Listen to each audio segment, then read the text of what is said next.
Hello Tankers, welcome to my channel. I'm Major Hawkins, and today some of you might have received an offer for 24 hours for the Object 252U. Equipment, the tank, legendary camouflage, boosters, etc. for 6,500 gold.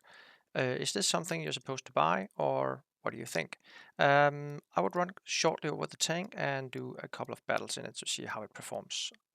It used to be one of the more OP tanks in Tier 8, especially because of its armor profile, which can be very troll at times. This is Armor Inspector, and the biggest concern that people playing it should have is the lower plate. It's massive, it's huge, and it's really easy to pen. It's probably the one or the number one place to aim at this tank when you drive it.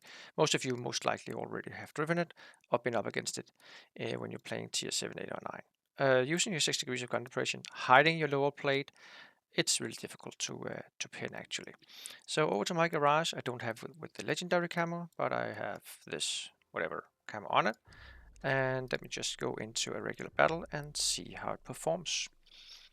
So it's not the most exciting of tanks, I'll be honest and say that. 35 top speed, 14 in reverse, standard Russian gun. Takes quite a long time to aim in, and 420 on the alpha. No tungsten shell, unfortunately. Most of you guys following me knows that it's one of my favorite things to use whenever I can. But 420 is still really good for the Soviet-ish heavy tanks, which are usually around the 400 mark in Tier 8. So let's see here. We have triple med lights, and they have 2. So I think I'll be going this way here towards C. The Object 252U is not a pushing tank, it's not a DPM tank, it's a holding tank. So much similar of what you could expect of another low DPM tank. And you see that he bounced on my side actually. He actually hit that piece of spaced armor on the side there. So I'm just trying to side hog here. And my turtle is with me, providing some covering fire. I will not push him too far out, but I would like to maybe be able to shoot at that guy if he pokes again. And I don't want to show my big weak spot, as I already mentioned. Turtle, you are being quite of annoyance. Okay, but you're killing stuff, so that's fine. And I'm just creating your meat shield here and making sure that you're not killed. Not very exciting. I would go forward a little bit. I'd never recommend people to go down and cap on C here, because then you'd most likely lose. I will see if I can get a shot into this guy up here.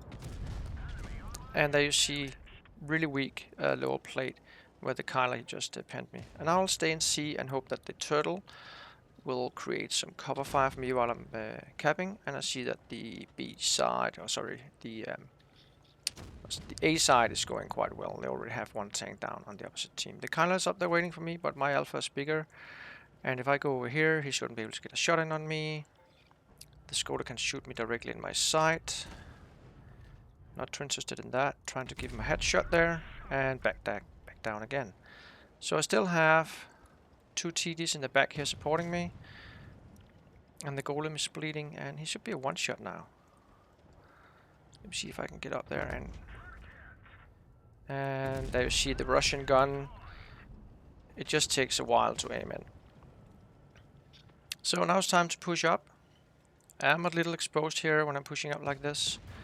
And he track shoots me. Should be able to get a shot down into his lower plate here. Yeah. And backing up. And turning over angling my tank actually, so I don't make it too easy for him to pin my lower plate. And then I'm just side scraping out.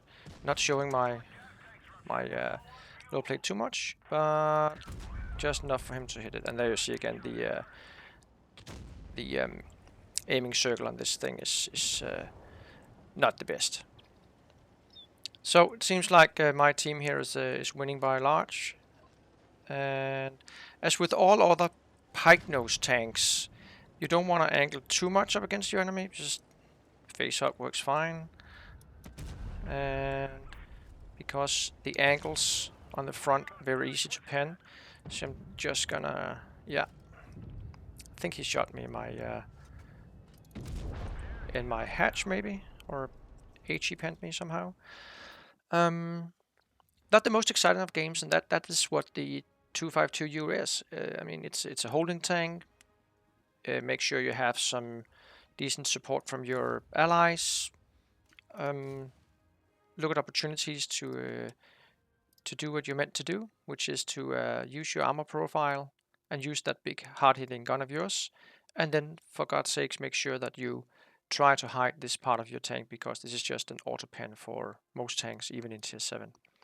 So that was a very short introduction and walkthrough of the 252U. If you think that a slow-ish Russian heavy tank is something for you, pick it up. 6,500 is not that bad of a deal, and it earns some okay credits too. And yeah, that's it. That's all for me. If you like what I'm doing and want to see more from me, consider to subscribe. Otherwise, I would really appreciate if you will give me a like, and you can also comment down below if you want to. Other than that, take care and have a really great day. Bye bye.